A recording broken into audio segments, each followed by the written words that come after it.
ইরানকে কেন্দ্র করে মধ্যপ্রাচ্যে চলমান অস্থিরতায় সৃষ্ট আকাশপথের অচলাবস্থা কাটিয়ে আবারও আঞ্চলিক রুটে ফিরছে ওমানিয়ান।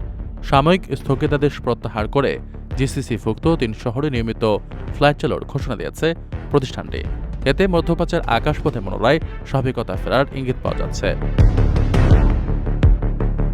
কর্তৃপক্ষ জানিয়েছে, ওমানের মাঝখাট থেকে সংযুক্ত আরব আমিরাতের দুবাই, বাহরাইনের পানামা এবং ওমানের নিজস্ব শহর খাসাবে পুনরায় ফ্লাইট চলাচল শুরু হয়েছে।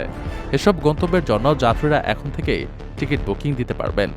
আঞ্চলিক নেটওয়ার্ক পুনরুদ্ধারের অংশ হিসেবে ওমান এয়ার এই গুরুত্বপূর্ণ রুটগুলো সচল করার সিদ্ধান্ত নিয়েছে। তবে আঞ্চলিক পরিস্থিতির প্রভাবে বিঘ্নিত এয়ারলাইন্সটির সব রুট এখনও পুরোপুরি সচল হয়নি। সূচি অনুযায়ী কাতার, কুয়েত এবং ইরাকের সাথে যোগাযোগ স্বাভাবিক হতে আরও কিছুটা সময় লাগবে।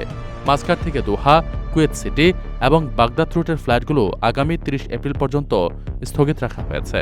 উদ্ভূত পরিস্থিতিতে যাত্রীদের নিরাপত্তা এবং আন্তর্জাতিক আকাশসীমার ঝুঁকির কথা বিবেচনা করেই এই ধাপে ধাপে ফ্লাইট চালুর পরিকল্পনা গ্রহণ করেছে ওমান এয়ার।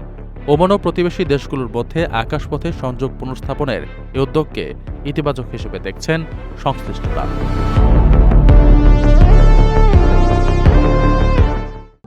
প্রবাসীদের জন্য নির্মাণ হচ্ছে দেশের প্রথম স্মার্ট সিটি, যেখানে থাকছে স্কুল, মসজিদ, হাসপাতাল, সুইমিং পুল, হেলিপ্যাড, পাঠাগার, জিম, সুপারমার্কেট, শিশু পার্ক সহ সকল নাগরিক সুবিধা।